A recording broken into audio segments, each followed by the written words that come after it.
Once upon a mountaintop, three little trees stood and dreamed of what they wanted to become when they grew up. The first little tree looked up at the stars and said, "I want to hold treasure. I want to be covered with gold and filled with precious stones. It'll be the most beautiful treasure chest in the world." The second little tree looked out at the small stream trickling by on its way to the ocean. "I want to be traveling mighty waters and carrying powerful kings. It'll be the strongest ship in the world." The third little tree looked down into the valley below where busy men and women worked in a busy town. "I don't want to leave the mountain top at all. I want to grow so tall that when people stop to look at me, they'll raise their eyes to heaven and think of God. I will be the tallest tree in the world." Years passed, the rain came, the sun shone, and the little trees grew tall. One day 3 woodcutters climbed the mountain. The first woodcutter looked at the first tree and said, "This tree is beautiful. It is perfect for me." With a swoop of his shining axe, the first tree fell. "Now I shall be made into a beautiful chest. I shall hold wonderful treasure," the first tree said. The second woodcutter looked at the second tree and said, "This tree is strong. It is perfect for me." With a swoop of his shining axe, the second tree fell.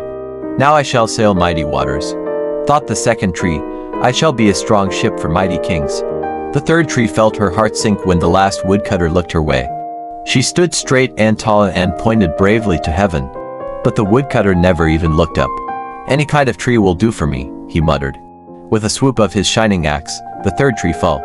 The first tree rejoiced when the woodcutter brought her to a carpenter's shop. But the carpenter fashioned the tree into a feedbox for animals. The once beautiful tree was not covered with gold, nor with treasure. She was coated with sawdust and filled with hay for hungry farm animals. The second tree smiled when the woodcutter took her to a shipyard, but no mighty sailing ship was made that day. Instead, the once strong tree was hammered and sawed into a simple fishing boat. She was too small and too weak to sail on an ocean or even a river. Instead, she was taken to a little lake. The third tree was confused when the woodcutter cut her into strong beams and left her in a lumberyard. What happened? The once tall tree wondered. "All I ever wanted was to stay on the mountaintop and point to God." Many days and night passed. The 3 trees nearly forgot their dreams.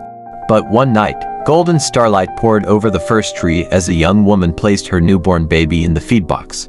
"I wish I could make a cradle for him," her husband whispered. The mother squeezed his hand and smiled as the starlight shone on the smooth and the sturdy wood. "This manger is beautiful," she said. And suddenly the first tree knew he was holding the greatest treasure in the world. One evening a tired traveler and his friends crowded into the old fishing boat. The traveler fell asleep as the second tree quietly sailed out into the lake. Soon a thundering and thrashing storm rose. The little tree shuddered. She knew she did not have the strength to carry so many passengers safely through with the wind and the rain. The tired man awakened. He stood up, stretched out his hand, and said, "Peace." The storm stopped as quickly as it had begun. And suddenly the second tree knew he was carrying the King of heaven and earth. One Friday morning, the third tree was startled when her beams were yanked from the forgotten woodpile. She flinched as she was carried through in an angry, jeering crowd. She shuddered when soldiers nailed a man's hands to her.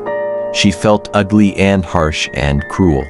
But on Sunday morning, when the sun rose and the earth trembled with joy beneath her, the third tree knew that God's love had changed everything. It had made the third tree strong. And every time people thought of the third tree, they would think of God. That was better than being the tallest tree in the world. The next time you feel down because you didn't get what you want, sit tight and be happy because God is thinking of something better to give you.